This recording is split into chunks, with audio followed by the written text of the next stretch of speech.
ಕವಿ ಪರಿಚಯ. 1956ರಲ್ಲಿ ವಿಜಯಪುರ ಜಿಲ್ಲೆಯ ಮುದ್ದೇಬಿಹಾಳದಲ್ಲಿ ಮಾಲಗತ್ತಿಯವರ ಜನನ. ಕರ್ನಾಟಕ ವಿಶ್ವವಿದ್ಯಾಲಯದಿಂದ ME PhD ಪದವಿ ಗಳಿಸಿದ್ದಾರೆ. ಕೃತಿಗಳು: ಮೂಕನಿಗೆ ಬಾಯಿ ಬಂದಾಗ, ಕಪ್ಪು ಕಾವ್ಯ, ಮೂರನೆಯ ಕಣ್ಣು, ನಾದ ನೀನಾದ, ಸಿಲಿಕಾನ್ ಸಿಟಿ ಮತ್ತು ಕೋಗಿಲೆ ಇತ್ಯಾದಿ ಕವನ ಸಂಕಲನಗಳನ್ನು, ಕಾರ್ಯ ಎಂಬ ಕಾದಂಬರಿಯನ್ನು ಹಾಗೂ ಜಾನಪದ ಶೋಧ, ಸಾಹಿತ್ಯ ಸಮಾಜ ಮತ್ತು ಸಂಸ್ಕೃತಿಯ ಮತ್ತಿತರ ವಿಮರ್ಶಾ ಕೃತಿಗಳನ್ನು ರಚಿಸಿದ್ದಾರೆ. ಪ್ರಶಸ್ತಿ: ಮೂಕನಿಗೆ ಬಾಯಿ ಬಂದಾಗ ಕವನ ಸಂಕಲನಕ್ಕೆ ದೇವರಾಜ ಬಹಾದೂರ್ ಪ್ರಶಸ್ತಿ, ಕಪ್ಪು ಕಾವ್ಯ ಕೃತಿಗೆ ನರಸಿಂಹಯ್ಯ ಪುರಸ್ಕಾರ, ಗಾರ್ಮೆಂಟ್ ಬ್ರಾಹ್ಮಣ ಕೃತಿಗೆ ರಾಜ್ಯ ಸಾಹಿತ್ಯ ಅಕಾಡೆಮಿ ಪ್ರಶಸ್ತಿ ಲಭಿಸಿದೆ.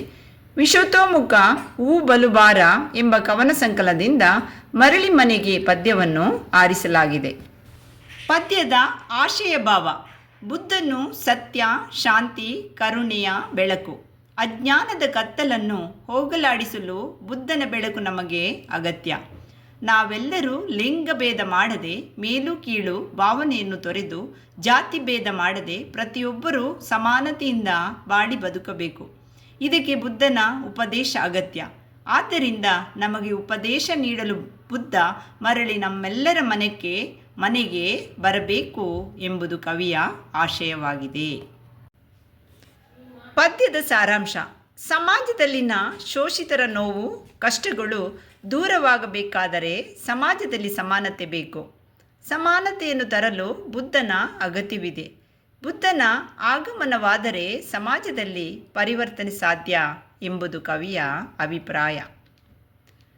ಬೌದ್ಧ ಧರ್ಮದ ಉದಯವಾಗಿದ್ದು ಭಾರತದಲ್ಲಿ. ಆದರೆ ಭಾರತಕ್ಕಿಂತ ಹೆಚ್ಚಾಗಿ ಬೇರೆ ದೇಶಗಳಲ್ಲಿಯೇ ಇದರ ವ್ಯಾಪ್ತಿ ವಿಸ್ತಾರವಾಗಿದೆ. ಬುದ್ಧನಿಲ್ಲದ ನಾಡಿನಲ್ಲಿ ಅಸಮಾನತೆ, ಅಂಧಕಾರ ತುಂಬಿದೆ. ಆದ್ದರಿಂದ ಕವಿ ಬುದ್ಧನನ್ನು ಪುನಃ ನಮ್ಮ ನಾಡಿಗೆ ಮರಳಿ ಮನೆಗೆ ಬಾ ಎಂದು ಕರೆಯುತ್ತಿದ್ದಾರೆ. ಕತ್ತಲಿನಿಂದ ಬೆಳಕಿನೆಡೆಗೆ ಸಾಗಲು ಬುದ್ಧನ ನೆರವು ಬೇಕೆಂದು ಕರೆಯುತ್ತಿದ್ದಾರೆ. ಬುದ್ಧನೆಂದರೆ ಸತ್ಯ, ಶಾಂತಿ, ಕರುಣೆ, ಬೆಳಕು. ಬುದ್ಧನೆಂದರೆ ಕ್ರಾಂತಿಯೂ ಹೌದು. ಲುಂಬಿನಿಯ ಬನದಲ್ಲಿ ವೈಶಾಖ ಮಾಸದ ಚಿಗುರು ಬಂದಂತೆ ಮರಳಿ ಮನೆಗೆ ಬಾ ಎಂದು ಬುದ್ಧನನ್ನು ಕರೆಯುತ್ತಿದ್ದಾರೆ. ತಾನು ಹುಟ್ಟಿದ ನಾಡನ್ನು, ಕಟ್ಟಿದ ಮನೆಯನ್ನು ಬುದ್ಧ ಮರೆತು ಬಿಟ್ಟಿದ್ದಾನೆ. ಆದರೆ ಆತನಿಗಾಗಿ ಈ ಮನೆಯ ಬಾಗಿಲು ಸದಾ ತೆರೆದಿರುತ್ತದೆ.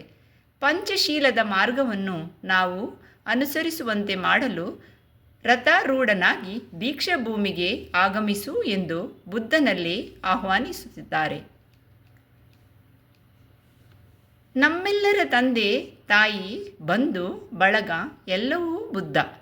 ಬುದ್ಧನ ತತ್ವಗಳನ್ನು ನಾವು ಅನುಸರಿಸದಿದ್ದರೆ ಆ ತಂದೆ ಮೆಚ್ಚುವುದಿಲ್ಲ. ಬುದ್ಧನಂತೆ ನಾವು ಸಾಮಾನ್ಯರೂ ಕೂಡ ಸಂಸಾರದ ಬಂಧನದಿಂದ ದೂರ ಆಗಿ ಮುಕ್ತಿ ಬಯಲು ಪಡೆಯಬೇಕು. ಇಲ್ಲದಿದ್ದರೆ ಆ ತಾಯಿ ಬುದ್ಧ ನಮ್ಮನ್ನು ಮೆಚ್ಚುವುದಿಲ್ಲ ಎಂದು ಕವಿ ಹೇಳುತ್ತಾರೆ.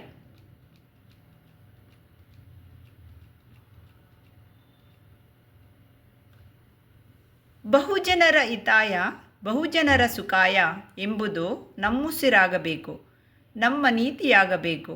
ಬಸವಣ್ಣನವರ ತತ್ವವನ್ನು ಎಲ್ಲೆಡೆ ಸಾರಿ ದಿವ್ಯ ಜಗತ್ತಿನ ಭವ್ಯ ಮನುಜರಾಗಿ ಎಲ್ಲರೂ ಬಾಳಿ ಎಂದು ಹೇಳುತ್ತಿದ್ದಾರೆ. ನಾವೆಲ್ಲರೂ ಜಾತಿಗೆ ಸೀಮೆಯಾಚೆಗೆ ಬಂದು, ಧರ್ಮದ ಗಡಿಯಾಚೆಗೆ ನಿಂದು, ಲಿಂಗಭೇದ ಮಾಡದೆ ಮೇಲು ಕೀಳು ಭಾವನೆಯನ್ನು ತೊರೆದು ಬಾಳಿ ಬದುಕಲು ನಮ್ಮ ನಡೆ ಬುದ್ಧನ ಕಡೆಗೆ ಇರಬೇಕು. ನಮ್ಮ ನುಡಿಯು ಬುದ್ಧನ ನುಡಿಯಾಗಬೇಕು. ಅದಕ್ಕೆ ಬುದ್ಧನು ನಮ್ಮ ಮನಕ್ಕೆ ಮರಳಿ ಬರಬೇಕು ಎಂಬುದು ಕವನದ ಆಶಯ. ಕಠಿಣ ಶಬ್ದಾರ್ಥಗಳು: ದೀಕ್ಷಾ ಭೂಮಿ, ಉಪದೇಶ ಮಾಡುವ ಸ್ಥಳ. ಪಥ, ಮಾರ್ಗ. ಬುದ್ಧ ತಿಳಿದವನು. ಮಹಾಮನೆ, ಕಲ್ಯಾಣ ಪಟದಲ್ಲಿದ್ದ ಬಸವಣ್ಣನವರ ಮನೆ.